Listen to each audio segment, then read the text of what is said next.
ADN Noticias, Radio. Te hablamos con la verdad. Buenos días, buenas tardes, buenas noches a todos aquellos amantes de la historia y de la cultura de México. Gracias por acompañarnos en este nuevo episodio del podcast A la Sombra del Águila, producido por ADN Noticias. Y hoy vamos a platicar, pues, de una mujer, una de tantas mujeres en la historia nacional, una gran intelectual, una mujer de gran valor, una mujer que sin duda influyó en los círculos culturales, artísticos e incluso en el ganar los derechos, muchos derechos para las mujeres, la lucha que continúa hasta estos días. Y me refiero puntualmente a Antonieta Valeria Rivas Mercado Castellanos, hija del gran arquitecto de México, del gran arquitecto del Porfiriato, Antonio Rivas Mercado. Y para hablar sobre este tema me acompaña nada más y nada menos que Cristóbal Arias, director del Museo Casa Rivas Mercado, allá en la Colonia Guerrero. Cristóbal, ¿cómo estás? Un gusto que nos acompañes. El gusto es para nosotros, de verdad, querido amigo, que nos hayas convocado, invitado aquí al equipo de la Casa Rivas Mercado, el lugar de nacimiento de Antonieta. Efectivamente, y una de las grandes obras del arquitecto. Yo siempre he dicho que la historia del siglo XX no está completa si no se habla de las mujeres. Totalmente. Por un lado. ¿Y qué mujer tan destacada fue Antonieta Rivas Mercado? Una mujer que se vinculó con grandes intelectuales como García Lorca, en su momento también con Vasconcelos, con Javier Villaurrutia, obviamente con Salvador Novo y con muchos otros. Pero empecemos desde el principio. Totalmente. ¿Quién fue Antonio Rivas Mercado? ¿Y cómo es que Antonieta nace en una condición pues sumamente acomodada para el México porfiriano? Así es. Fíjate que qué bueno que vamos a empezar así, porque justamente para hablar de Antonieta tenemos que hablar de su raíz principal, que es su papá, don Antonio, Juan Antonio Cesario Rivas Mercado, Nayarita, nacido Exacto. en 1853 Tepic. en Tepic, Nayarit, exactamente, cuando todavía era el séptimo cantón de Jalisco. En esa época todavía no estaba Nayarit como estado libre y soberano. Y bueno, pues el niño Antonio va a nacer en una familia bastante peculiar, muy interesante. Su madre, Leonor Mercado, una hacendada de esa zona de Tepic, y su papá, ¿no? El cual era un hombre, don Luis Rivas Góngora, un hombre empresario mexicano importante, ¿no? Con muchas relaciones en el extranjero, principalmente en Inglaterra, ¿no? A tal grado, bueno, pues de tener relaciones con empresarios de la talla de los Barrón y Forbes, ¿no? Por ejemplo. Y esa es la razón por la que el niño Antonio acaba estudiando en Inglaterra a los 10, 11 años de edad, pues que era algo inusual en el México de inicio, bueno, de finales del siglo XIX. Sí, totalmente. Y sobre todo, fíjate que aquí logramos romper un mito ya recientemente, porque siempre se pensaba que el arquitecto era el único hijo varón, ¿no? De la familia. La mayoría fueron mujeres, pero tuvo hermanos varones, ¿no? El famoso tío Beto, que sale mencionado en A la Sombra del Ángel, ¿no? Quien haya leído el libro sabrá perfectamente del tío Beto, pero se pensaba que el arquitecto fue llevado a los 10 años a Inglaterra con los jesuitas, sobre todo porque no querían que se criara entre puras mujeres, ¿no? Falso. No fue la razón. No fue la razón. El papá, obviamente, pues al tener la oportunidad de ir mucho a Inglaterra, pues decidió llevar a Antonio, ¿no? Que bueno, pues ya desde muy chico estoy totalmente seguro que el papá, don Luis Rivas Góngora, vio en la personalidad de su hijo, pues un hombre que tenía muchísimo futuro, ¿no? Hay un apodo que tenía el gran arquitecto del Porfiriato, Antonio sí. Rivas Mercado, quien medía más de 1,90 de sí. altura, más de 100 kilos de peso, ya en su madurez, no sé si de joven, pero es el apodo El Oso. El Oso Rivas Mercado. Así es. Hay una fotografía añeja, entrañable, donde sale el oso frente a la Piedra del Sol. Así es. Si no mal recuerdo, acompañado de Venustiano Carranza. Así es. Carranza era alto. Y el oso le dice, quítate que ahí te voy. A todos. Y hay una versión Una que tiene que ver con su físico, que Sí. por eso lo llamaban el oso, y la otra que de joven, si no mal recuerdo, en una ciudad europea, si no mal recuerdo, París, hacen una apuesta con sus amigos de quién podía derrotar o algo similar a un oso de un gitano, pues Sí. que todavía podíamos encontrarlos en los años 60, 70 de la Ciudad Así de es. México. Sus gitanos, los gitanos o gitanos con sus panderos y sus osos, que eran más juguetones y bailadores, pero que de alguna u otra manera Antonio logra doblegar al oso allá del otro lado del océano. ¿Cuál es la realidad? La de este realidad. apodo? Mira, para ello habría que comentar que el arquitecto, bueno, pues a los 10 años va a estudiar con los jesuitas a Inglaterra, posteriormente se va a Burdeos, estudia en el famoso Liceo Real de Burdeos, Okay. y más adelante, justo donde viene el episodio de esta leyenda, fue en París. Él en París se va a matricular en 2 instituciones, la Escuela Nacional de Bellas Artes de París, donde se va a graduar de arquitecto, y la Universidad de la Sorbona, donde va a tener su título de ingeniero civil. Eran las dos. Exacto. Afuera de la Sorbona, precisamente es donde se ponía este gitano, ¿no? Él pregonaba siempre por las tardes con su oso encadenado, un Luis de Oro, aquel valiente que doblegue al animal y lo somete en el piso durante 1 minuto. La leyenda es la siguiente: se les había acabado el dinero a Antonio y a sus amigos, los mexicanos. Sí. Entonces no querían molestar con una carta a México a sus padres que les enviaran más dinero.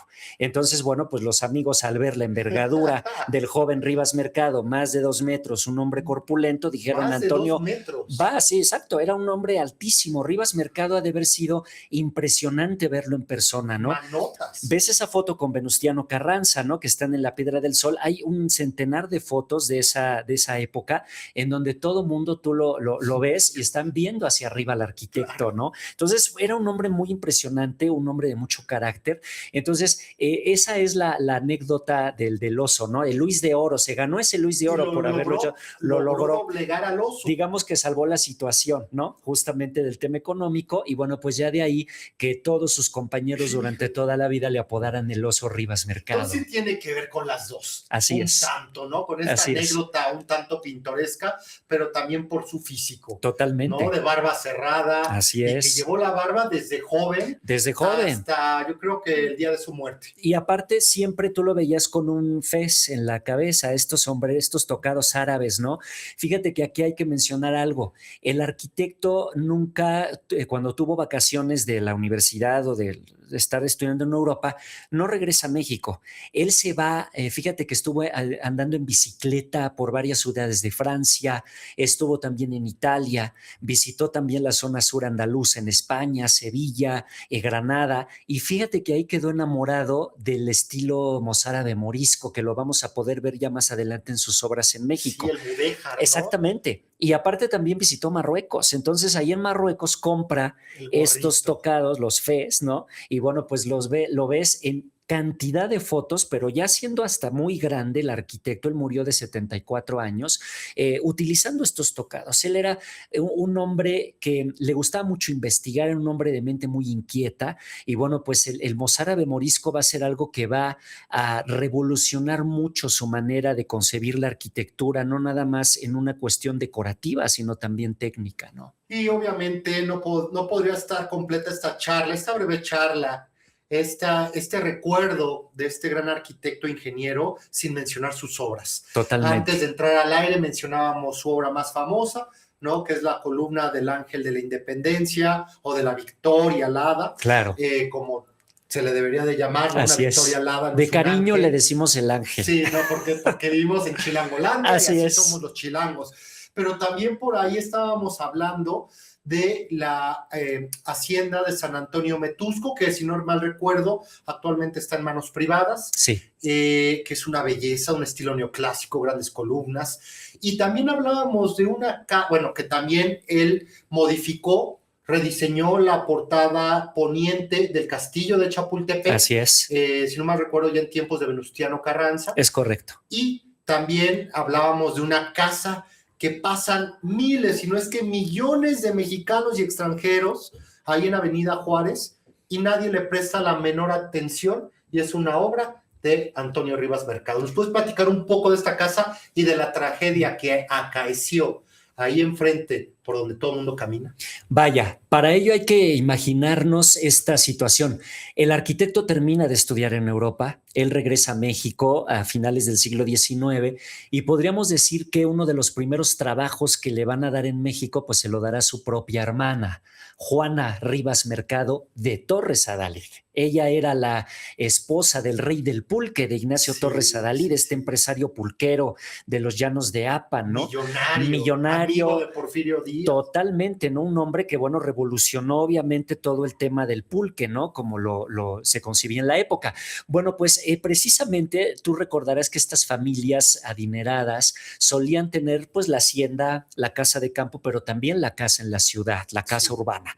Entonces, esta casa que comentas está en Avenida Juárez, en el centro histórico, número 18, casi enfrente de Bellas Artes, ¿no? Era la casa de la ciudad de la familia Torres Adalid Rivas Mercado. Esa casa, afortunadamente, se conserva la fachada original completamente, al igual que también el monograma de Torres Adalid, ¿no? Arriba de la entrada, que curiosamente tiene la Cruz de Santiago de Compostela, porque la familia Torres Adalid pertenecían a la Orden de Santiago de Compostela. Entonces el arquitecto les diseña este monograma.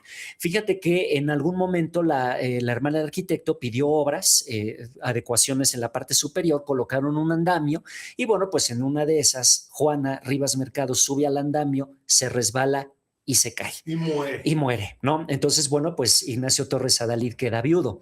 Pero fíjate que aquí hay algo que también ignoramos mucho. Si tú vas al castillo de Chapultepec, en la sala donde están las malaquitas antes de llegar donde están los retratos de los virreyes, ahorita en el castillo tiene expuesto el retrato de Juan Cordero, de Leonor Carlota Rivas Mercado de Torres Adalid, la otra hermana del arquitecto que se casó con el otro hermano de Ignacio, o sea, Javier Torres Adalid. Entonces, de alguna manera todo quedó en familia, eran ¿no? Familias ya que eran clientes, familias clientelares. Así es. Entonces, bueno, viene esta casa de Juárez 18, pero también Ignacio Torres Adalid le encarga al arquitecto Rivas Mercado la restauración de unas haciendas novohispanas cerealeras que él compró en los llanos de Apan, entre ellas la reina de las haciendas pulqueras, la hacienda de San Antonio y San Miguel Ometusco en el Estado de México, que los Torres Adalid heredaron por parte de su madre. Casi la mayoría de estas haciendas eran cerealeras, como te decía, pero bueno, el auge del pulque, ¿no? Y cambia el giro y entonces Rivas Mercado, fíjate qué consciente fue él, ¿no? Industrializó la hacienda, era un arquitecto que tenía, miraba más allá, ¿no? Los tinacales, por ejemplo, ¿no? Van a ser tinacales enormes, con un estilo arquitectónico muy peculiar. Aquí hay que mencionar otra hacienda que él también restauró, que perteneció... Era justo a lo que iba. Sí. Ahorita platicábamos y me mencionabas de en qué hacienda se encuentra este tinacal morisco. En la hacienda Sotoluca, justamente, que es una hacienda propiedad ahora de Julio Uribe, un personaje que es originario de Hidalgo y que se han dado a la tarea de recuperar estos vestigios históricos que valía mucho la pena porque estaban en la ruina. Entonces ahí está el tinacal morisco que hace Rivas Mercado, que es una joya, y aparte pues todo este edificio restaurado, ¿no? Y ahorita ya están restaurando la de Ometusco también, que esa es una gran noticia.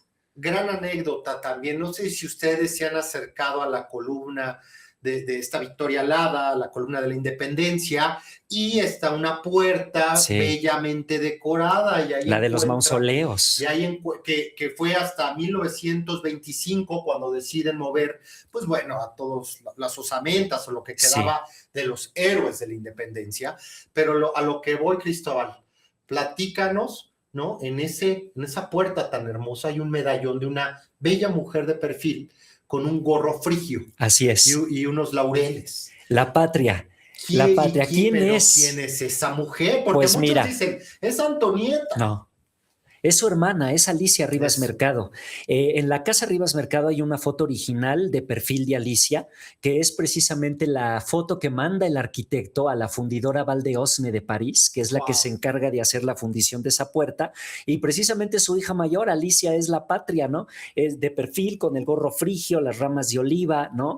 Y fíjate que siempre está el mito de quién es la modelo de la Victoria Alada, ¿no? Mucha gente lo pensó que Antonieta era la modelo. Antonieta tenía 9 años cuando el papá estaba haciendo esta obra, pero fíjate que un poco esto es un poco culpa de la novela Los años con Laura Lías de Carlos Fuentes, porque él menciona justamente que la señorita Antonieta Rivas Mercado sale volando por el sismo del 57, ¿no? Cuando se cae la efigie de la Victoria Alada, pero en realidad no es así. La modelo es Ernesta Robles, el arquitecto y el escultor Enrique Alciati la conocieron en el centro, en un salón comedor, sí, y bueno, esto lo documenta maravillosamente Carlos Martínez Azad en su libro La Patria en el Paseo de la Reforma, que vale mucho la pena leerlo, de Fondo de Cultura Económica, pero ahí, bueno, vamos viendo cómo estos monumentos van teniendo su propia personalidad y sobre todo esta columna que nos representa a nivel internacional. Y cómo sigue viva entre nosotras, sí, la memoria de Antonieta Rivas Mercado, sí, que muchos escritores, muchos intelectuales, pues claro, se les sigue apareciendo tal vez en lugares donde no debería. Así es. Antonieta Valeria Rivas Mercado Castellanos nace en la Ciudad de México el 28 de abril de 1900 y muere el 11 de febrero de 1931. Así es. En París, ya llegaremos a su muerte, espero nos dé el tiempo. Antonieta Rivas Mercado, ¿cuál fue la educación de Antonieta Rivas Mercado para que fuera una mujer revolucionaria, progresista, liberal, una mecenas de escritores, de pintores? Y bueno, antes de llegar ahí, nada más mencionar que Antonio Rivas Mercado, y perdón que ande traslapando tiempos, Antonio Rivas Mercado fue director de la Academia de San Carlos. Así es. Y en gran medida también el genio, el talento y los estudios que realiza Diego Rivera van vinculados con él de alguna u otra manera. ¿Es correcto sí, esto? Mira, de manera breve. Yo creo que esto es importantísimo, rápidamente, brevemente. Rivas Mercado estuvo 12 años de director de San Carlos a partir de 1903. Okay. Él hace una revolución pedagógica maravillosa en la academia, de hecho separa las carreras de arquitectura y de ingeniería para que se tomen por aparte. Bueno, obviamente beca a varios estudiantes de renombre, en este caso Diego Rivera es uno de ellos, es una de las tantas becas que Diego obtiene, y bueno, pues obviamente también una relación que emprende Rivas Mercado con otros arquitectos y pintores, llámate Adamo Boari, llámate Federico Mariscal, llámate José María Velasco, ¿no? Que es un gran personaje. Pero ahí viene un punto de inflexión importante, ¿no? Ver esta riqueza que da Rivas Mercado en su experiencia como director de San Carlos, que más adelante varios arquitectos la seguirán teniendo, como el uso magistral de la luz en la arquitectura. Rivas Mercado era un hombre que manejaba magistralmente la luz. Lo puedes ver en el Teatro Juárez, otra pieza que él terminó en Guanajuato. La tenemos que mencionar. La casa que hizo, su casa propia en la colonia Guerrero, la Casa Rivas Mercado, lugar justamente donde nace Antonieta, ¿no? Entonces, aquí vamos a esta cuna que Antonieta tiene, nacida ayer orgullosamente en la colonia Guerrero el 11 de febrero del 31 en la calle de Héroes 45, de 1900, perdón, Antonieta va con el siglo. Imagínate el papá que tuvo Antonieta. Todos quisiéramos, por lo menos yo, haber tenido un papá como el arquitecto, ¿no? Sí. Hay que contar que el arquitecto tuvo 6 hijos, fallecieron 2, únicamente quedaron Alicia, Antonieta, Mario y Amelia, los 4 hijos que él cría en Héroes 45 en la casa, ¿no? Antonieta siempre fue la rebelde, fue la más inteligente, la que más leía, la más despierta, de las preguntas incómodas. Pero también la más apegada al padre. Totalmente. Porque Alicia siempre siguiendo el tren de la madre. Con la mamá, ¿no? Así es, ¿no? Fíjate que yo creo que Antonieta siempre tuvo en el mejor de las frases, el gran cómplice que fue su papá, ¿no? Antonieta desde niña, bueno, pues tuvo siempre inclinaciones artísticas, el ballet. El papá la lleva a París en 1909, hace una audición en la Ópera de París y se queda, pero el arquitecto no la quiere dejar porque apenas es una niña de 9 años. Pero imagínate, yo creo que si Antonieta se hubiera quedado en el ballet de la Ópera de París, estaríamos contando una historia totalmente distinta a la que conocemos ahora y contamos ahora. Y quita todo el impacto que tuvo en la vida cultural de México por décadas. Totalmente, ¿no? Y aparte, fíjate que el arquitecto nunca llevó a sus hijos a una escuela común. era algo que las familias aristócratas no usaban tanto todavía. Antonieta fue educada en casa, las mejores institutrices, grandes maestros estuvieron con ella y bueno, pues obviamente de ahí viene todo este gran brebaje cultural que Antonieta tuvo. Dato importante, el arquitecto, bueno, tú te imaginarás la envergadura de personajes que recibió en su casa a comer, a cenar, ¿no? Sí, claro. El arquitecto no quitaba a sus hijos del comedor, o sea, nada de que váyanse para allá o váyanse con la nana. Ellos estaban ahí escuchando las conversaciones, las negociaciones, claro, incluso hasta del devenir político de México en aquellos tiempos. Totalmente. De hecho, hay una anécdota Sí. de que llegan los zapatistas a la Ciudad de México. Desconozco, supongo que se trata del año de 1914, diciembre, Sí. que es la entrada, el triunfo de la Revolución Popular, de la mano de Villa, de la mano de Zapata, de Otilio Montaño, ¿no? Y hay una anécdota fabulosa que empiezan a ocupar las tropas, diferentes casas, Así pues es. porque la colonia Guerrero estaba plagada, en un buen sentido, de estas casas de campo fabulosas para las familias aristocráticas. Pero fíjate, eso es algo que nadie lo sospecha. La colonia Guerrero fue una colonia de alcurnia y abolengo, y aparte tenía un brebaje arquitectónico precioso. La casa que comentas es la de nuestro vecino, la de enfrente, Joaquín Demetrio Casasus, embajador de México en Estados Unidos, y su esposa, Catalina Altamirano, hija de Ignacio Manuel Altamirano, el gran maestro, ¿no? Ahí estaba la gran biblioteca. Resulta que el arquitecto Rivas Mercado va a ser de los pocos vecinos de esta aristocracia porfiriana que no se van a ir en la revolución, sino que van a permanecer ahí, la ¿no? ciudad. Exacto. A pesar de las carencias y a pesar de la gran hambre de 1915. Totalmente. Entonces, ¿qué sucede? Casasus se va con su familia a Estados Unidos, dejan la casa cerrada inocentemente con doble llave y va a llegar el general Lucio Blanco. Entonces él va a disponer la casa Casasus como un cuartel militar y obviamente le va a pedir prestado el jardín de la casa Rivas Mercado al arquitecto para que los soldados pudieran marchar en redondo. Pero fíjate que el arquitecto previó muy bien porque escondía a las mujeres, incluyendo a sus hijas, entre ellas Antonieta, en los sótanos para evitar el rapto de mujeres, alguna bala perdida, alguna situación. Antonieta veía todo esto desde los sótanos de la casa, pero también quiero pensar, y estoy totalmente seguro, que Antonieta tuvo también una revolución en su cerebro, en su modo de pensar, de cómo esta revolución mexicana tenía también que cambiar más adelante en el tema cultural, ¿no? Y en el tema social. Así es. En los años 20 vamos a tener, digamos, la secuela de toda esa vivencia de infancia que Antonieta tuvo con esta revolución cuando empieza a tratar a un Manuel Rodríguez Lozano, pintor, que ya tenía cierta fama, él ya había expuesto en Argentina, era un pintor conocido, ¿no? Y bueno, pues obviamente le empieza a abrir este panorama también un poco a Antonieta, donde le presentan, por ejemplo, a Javier Villaurrutia, ¿no? Que de hecho Javier vivía en La Guerrero, en la calle de Mina, eran vecinos, Salvador Novo, gran cronista. Y que, bueno, obviamente todos esos nombres nos llevan al famoso grupo de escritores, intelectuales, pensadores, que son los contemporáneos. Así es. Con los que Diego nunca tuvo simpatías, comulgó, y bueno, por decir Diego, pero no les digo de Orozco, Siqueiros y de muchos otros, pues que eran un poco más radicales en su tema político y que los veían como incluso afrancesados, burgueses, y que el arte que ellos realizaban pues no era práctico para la revolución y para la revolución de clases, ¿no? De acuerdo a lo que uno podría leer en este libro de Karl Marx. Sí. ¿Cómo se vincula Antonieta entonces con los contemporáneos? ¿Cómo ella empieza a tomar esta faceta de mecenas? Mira, ahí habría que irnos a una carta que ella le escribe a Alfonso Reyes. Alfonso Reyes era gran amigo de Antonieta y tenían una relación epistolar maravillosa, ¿no? Y justamente Antonieta le platica a Alfonso Reyes cómo se crea el grupo Ulises, que fue justamente el meollo principal de todo este asunto que más adelante traerá contemporáneos, ¿no? Hay que comentar que, bueno, pues le dice, mira, un grupo de amigos nos reunimos para poder hacer un teatro actual, un teatro de vanguardia. Antonieta y los demás demás ya estaban hartos del teatro de revista, ¿no? De toda esta cuestión. Aquí ya, digamos, se hace el teatro que conocemos hoy, ¿no?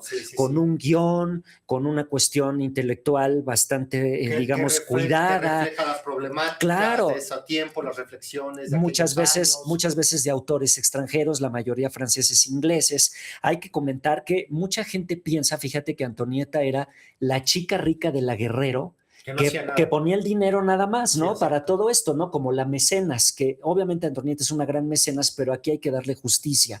Ella participó directamente, creativa, fue escenógrafa, fue traductora, fue guionista, iluminadora, hacía las cuentas, administradora. O sea, imagínate Antonieta, ¿no? O sea, agarrando esos papeles y esas riendas, que bueno, pues obviamente esto es por cosa del papá, ¿no? Cuando el papá no estaba en México, Antonieta tenía 11, 12, 14 años y el papá la dejaba a cargo del despacho taller, pagar raya de albañiles. Sí, claro. Eso no es mito, eso es real. Es real. O sea, una niña de 15 años encargándose posiblemente de uno de los despachos de arquitectura o ingeniería más importantes de México y ella movía el dinero. Por lo menos administrativamente hay indicios de eso, a tal grado de que al morir el arquitecto, Antonieta es nombrada albacea de la más hereditaria del arquitecto Rivas Mercado. Sí.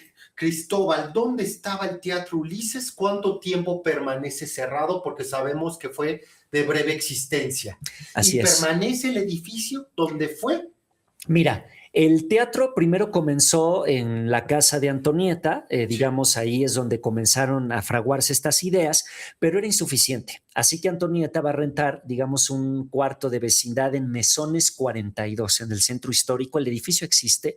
De hecho, por ahí hay un grupo que se llama Ulises, de teatro que todavía está ahí, ¿no? Que forma parte de varios vecinos, etcétera. Es una herencia que ahí permanece, ¿no? De hecho, Antonieta y los demás le llamaban el cacharro, así le decían, ¿no?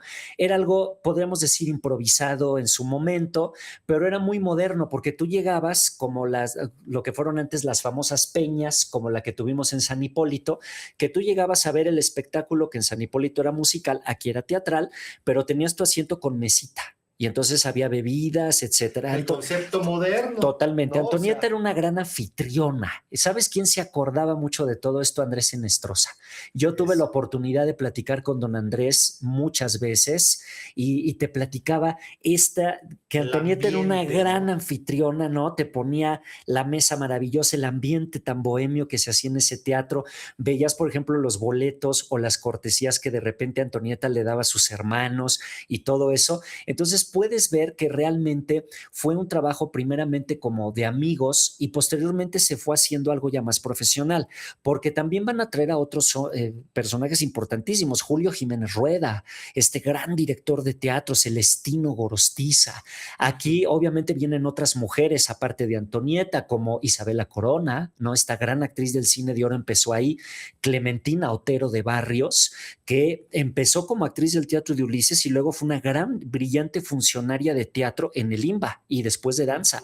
Entonces ahí tú puedes ver este semillero, este surco que fueron abriendo Antonieta, Novo y los demás, fueron echando semillas que a la luz del tiempo fueron germinando para poder crear lo que hoy es nuestro teatro. ¿Y qué sucede con el Teatro Ulises? Porque tiene una existencia tan breve. Muy efímera. Mira, de hecho también tuvieron una revista, la revista Ulises, que Antonieta escribió en el número 5. Mira, yo creo que fue muy breve por varias razones, sobre todo también por los proyectos que ya tenían los demás participantes, ¿no? Que después se fueron dispersando. Ya más adelante yo creo también un poco esta cuestión... La naturaleza de la obra, de lo que se presentaba, de lo que se hablaba para aquellos años, tal vez la sociedad no estaba preparada, o yo más bien diría, claro, eso era una afrenta para las autoridades capitalinas de aquellos tiempos. En cierto modo, sí. De hecho, Antonieta, fíjate que después tuvo problemas, de hecho, con gobierno, con Plutarco Elías Calles, porque ella también se convierte en maestra de dramaturgia de la Universidad Nacional. Y aquí vamos a ver a otro personaje, Mariano Azuela, que también Antonieta tiene una relación muy interesante con él, en donde le pide permiso para modificar la novela Los de Abajo y ponerla en el teatro, pero para criticar al gobierno de Calles. Se presenta en el Teatro Hidalgo, el legendario Teatro Hidalgo allá en el centro de la época, pero le vetan la obra a Antonieta. O sea, llega el gobierno, vetan la obra, la corren de la universidad y Antonieta va a declarar en Revista de Revistas de Excelsior una frase maravillosa. Ha llegado el momento de quitarle el poder a los falsos paladines de la Revolución Mexicana. ¿Qué viene ahí? Una cosa lleva a otra en la historia. La campaña con Vasconcelos, Y ¿no? ahí es en donde también entra, pero digo, el tiempo avanza muy rápido. Antes de llegar a la historia y la relación que tuvo determinante con Vasconcelos, pues bueno, hay que mencionar que Antonieta se casa con Albert Blair, Así es. un estadounidense, amigo de los Madero, Sí. de Gustavo, de Francisco, tienen un hijo, ¿no? Donald Antonio Blair Rivas. Y hay una anécdota también bien interesante que no recuerdo si la escuché precisamente en alguno de los maravillosos recorridos que dan en la casa allá de la Guerrero, de Antonieta Rivas Mercado, del arquitecto, donde se menciona que, pues bueno, se casan y ella va a vivir al norte del país con su marido, ¿no? Con este Albert, y que en algún momento, pues, no se encuentran, no coinciden. Pareciera que lo que ellos pensaban nunca iba a florecer en ese matrimonio, tal vez un tanto infecundo por los diferentes matices, por las diferentes formas de pensamiento que cada uno tenía. Que en algún momento el marido saca todos los libros de Antonieta porque ya estaba harto de verla leer, que para él era, no haces nada, no estás haciendo nada, ¿no? Deberías de estar cocinando, deberías de estar lavando, y se los quema en el porche, en el patio de la casa. Mira, Antonieta lo dijo muy, muy bonito. Mi alma ya no va a ti. Así le dijo un día Albert Blair. Ellos se casaron en 1918 en la sala de la Casa Rivas Mercado y al año siguiente nace el hijo de Antonieta, 1919, Donald, ¿no? Fíjate que ahí es donde comienza Antonieta, el grupo Contemporáneos, bueno, también los Ulises, etcétera, pero a Albert no le gustaban estos amigos de Antonieta porque pensaba que eran una mala influencia, bueno, ¿no? No eran izquierdistas. No eran izquierdistas. Eran muy progresistas. Exactamente, tenían otra manera de pensar, hacían otro tipo de arte que a lo mejor para Blair no era algo adecuado para su esposa y se la lleva a vivir a San Pedro Las Colonias en Coahuila, una hacienda que administraba Albert Blair como amigo de los Madero, y resulta que fíjate que Antonieta llevaba unos libros de literatura francesa e inglesa escondidas, pero en la noche ella le gustaba leer, traducir y mandar los guiones por correo a los Ulises. El marido la descubre. Entonces viene el fatídico día, noche más bien, que la saca de la cama y le quema los libros en los hornos de la hacienda de San Pedro Las Colonias. Es desgarrador para ella, sobre todo la manera en que lo describe, porque le manda una carta a una de sus hermanas, a Amelia, con la que mejor se llevó, en donde les describe toda esta impotencia y toda esta amargura, que finalmente Antonieta terminará yéndose de la hacienda sin autorización del marido, regresará a la Casa Rivas Mercado, la recibe el papá, ¿no? En ese momento, y ahí hay una tregua. Voy a platicar esto brevemente porque es importante. Antonieta regresa a vivir a la casa de Héroes 45, pero Albert Blair también, el arquitecto, pues como que pone orden un poco y hacen un proyecto maravilloso que es el Chapultepec Heights, lo que ahora es la colonia Lomas de Chapultepec.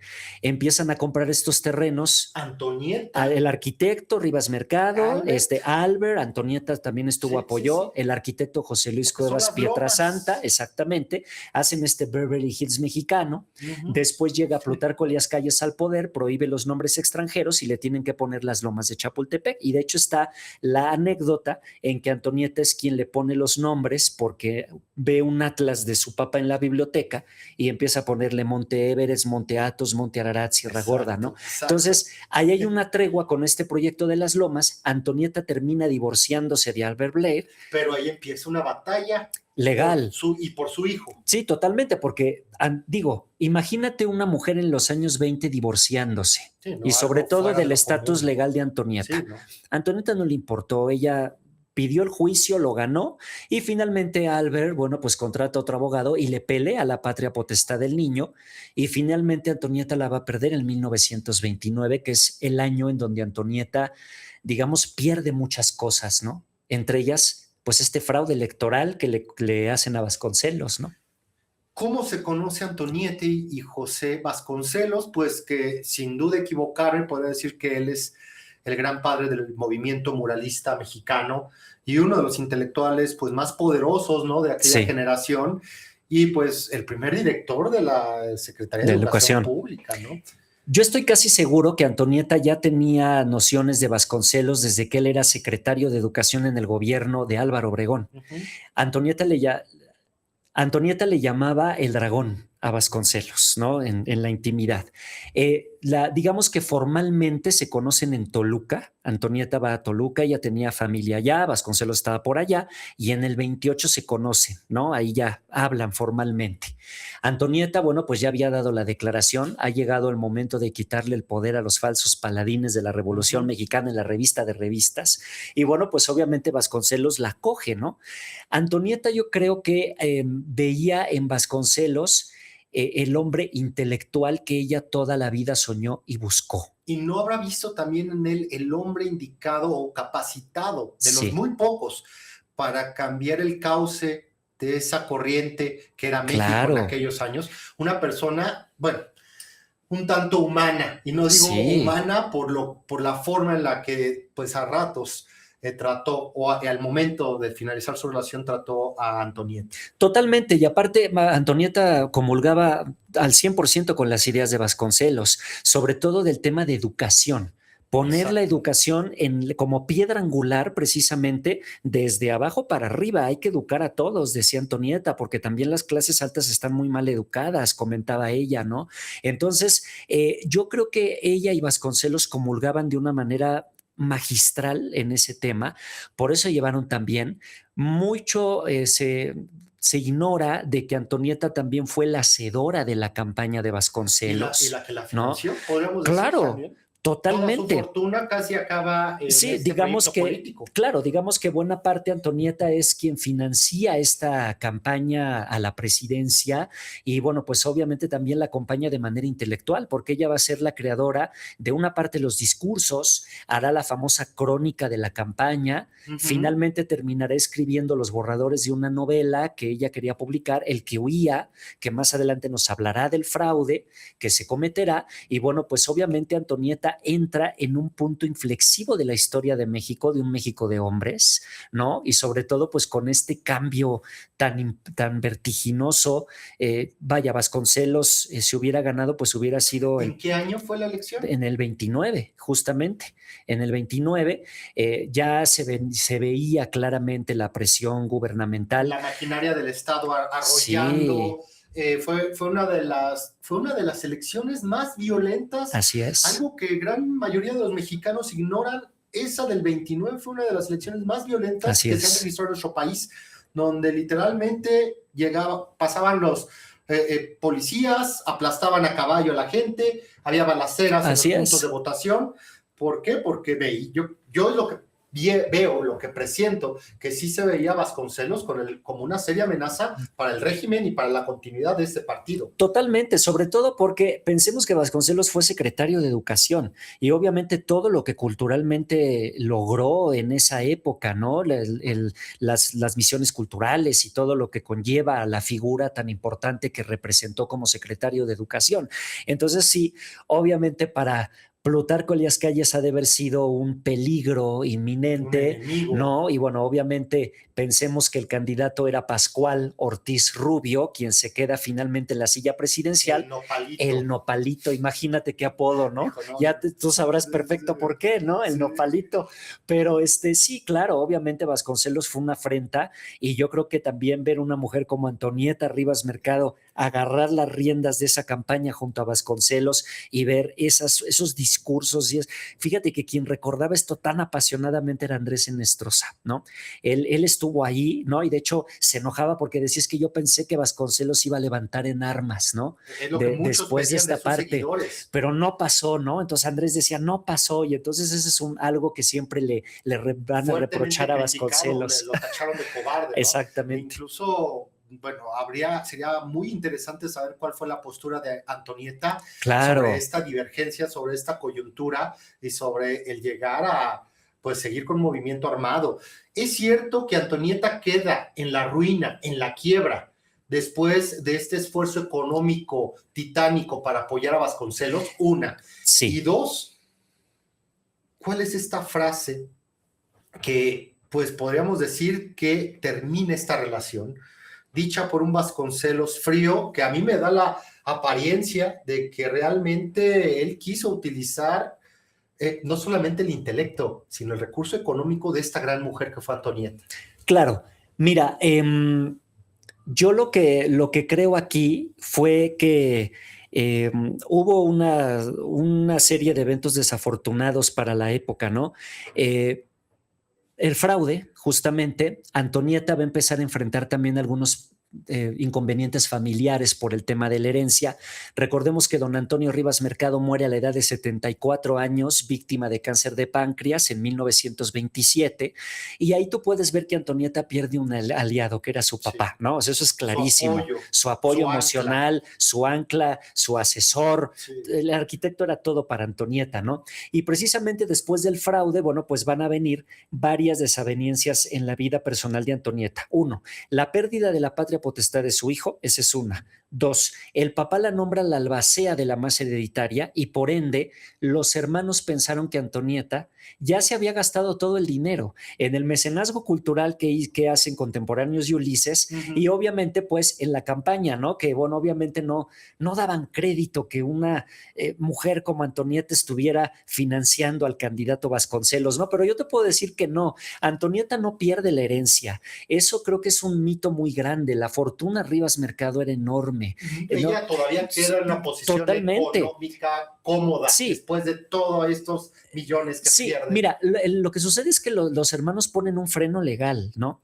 Entonces, obviamente, al poner este freno legal ante jurídico y ante notario, obviamente Antonieta ya, digamos, no pudo utilizar los recursos o ya no tenía acceso a los recursos. A su parecer, a su voluntad. Exacto, porque sí, claro, porque obviamente yo creo que, y esto me aventuro a decirlo después de comentarlo con la misma familia Rivas Mercado, sobre todo yo creo que el varón Mario no estuvo tan de acuerdo de que Antonieta quedara como albacea.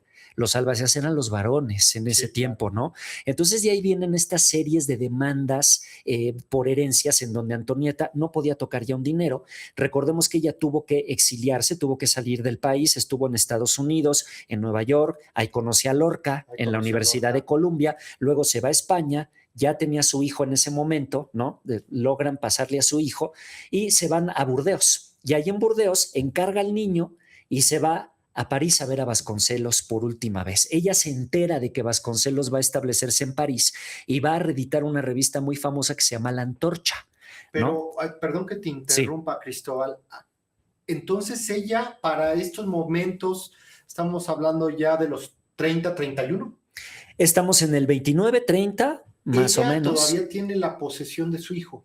Sí, pero de manera ilegal. O sea, exacto. Ella se lleva al niño, o sea, ella, recordemos que en leyes mexicanas ella ya había perdido la patria potestad del niño, sí, ¿no?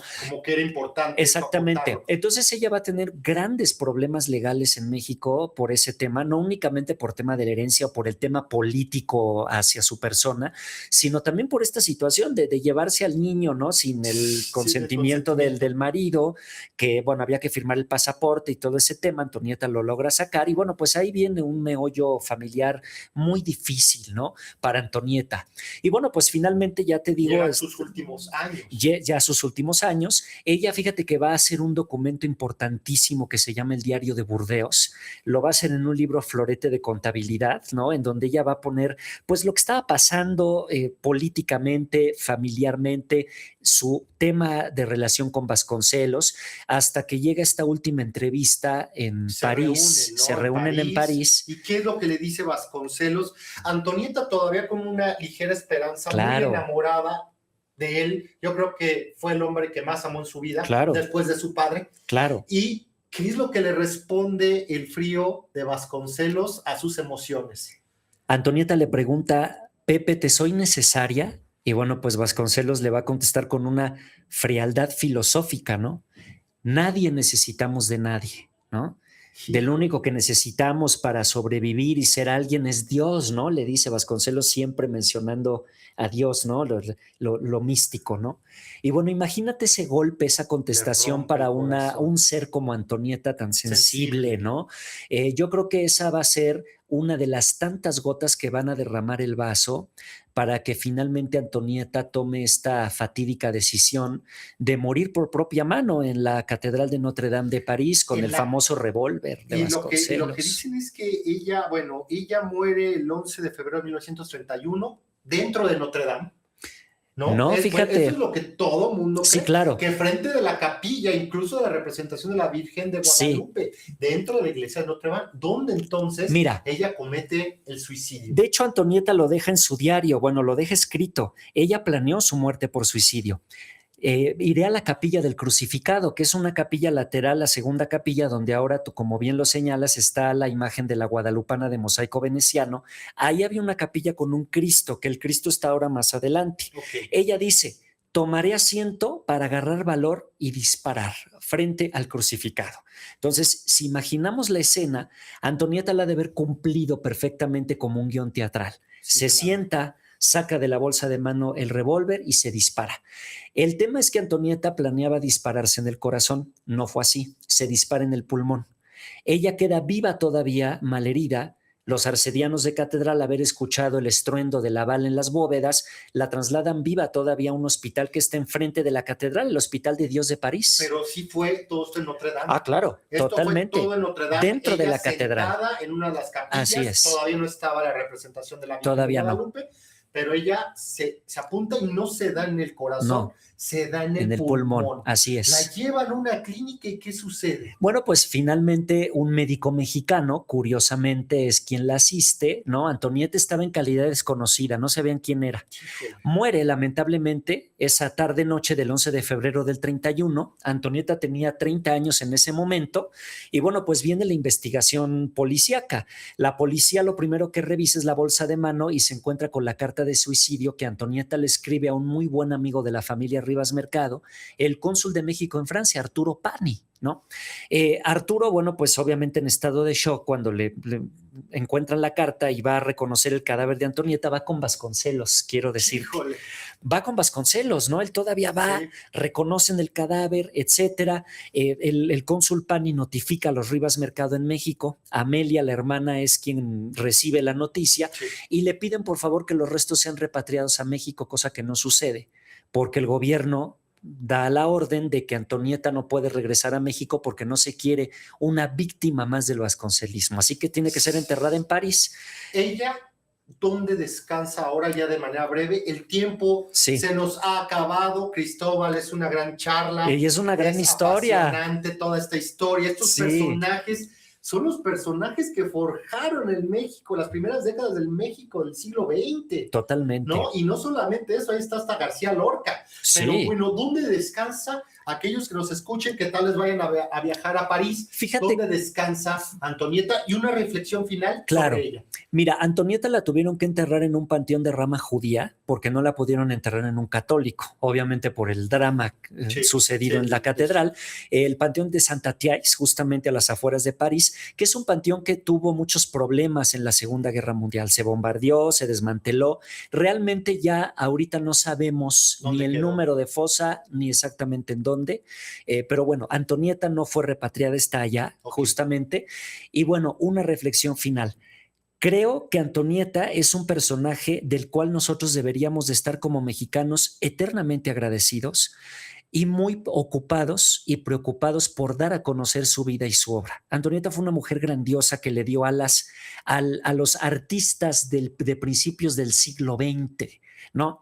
A los contemporáneos, a estos pintores, a una fotógrafa como Tina Modotti, a Emilio Amero, al cronista de la Ciudad de México, Salvador Novo, ¿no? Entonces imagínate qué mujer tan adelantada, tan grandiosa, tan magnífica tuvimos en ese México que pasó como un cometa y nos deja un legado luminoso que hasta el día de hoy sigue brillando y se lo agradecemos, Antonieta. Gracias, Antonieta, porque nos enseñas justamente el valor de la gestión cultural, justamente que es algo que no debe de morir en nuestro país. 30 años. 30 años nada más. Imagínense, la gran intelectual, la gran pensadora, murió por mano propia a los 30 años, lejos de la tierra que tanto amó. Así es.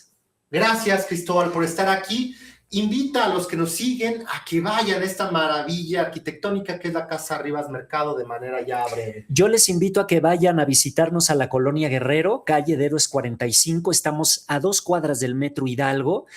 Vayan a nuestras páginas, Casa Rivas Mercado Oficial. Ahí van a poder encontrar los horarios de visitas guiadas y sobre todo para volver a la cuna de Antonieta y a este México que ya se fue, de finales del siglo XIX y del XX. Del arquitecto Rivas. Maravillosos los paseos que dan, una maravillosa restauración, un rescate como pocos en la Ciudad de México. Nuevamente, Cristóbal, gracias. Y bueno, esperemos verte próximamente aquí, ahora sí, para hablar de la restauración y de la Casa Rivas Mercado. Claro que sí, yo encantado y aquí sobre todo agradecerte que nos hayas invitado. No, un gusto, el gusto es mío y muchas gracias también a ustedes por seguir este proyecto. Si este proyecto es de su agrado, les parece interesante, relevante, les pido que lo compartan, les pido que le den like y que obviamente lo difundan con sus amigos y familiares. Yo soy el escritor y divulgador Enrique Ortiz. Nos vemos en la próxima. Muchas gracias.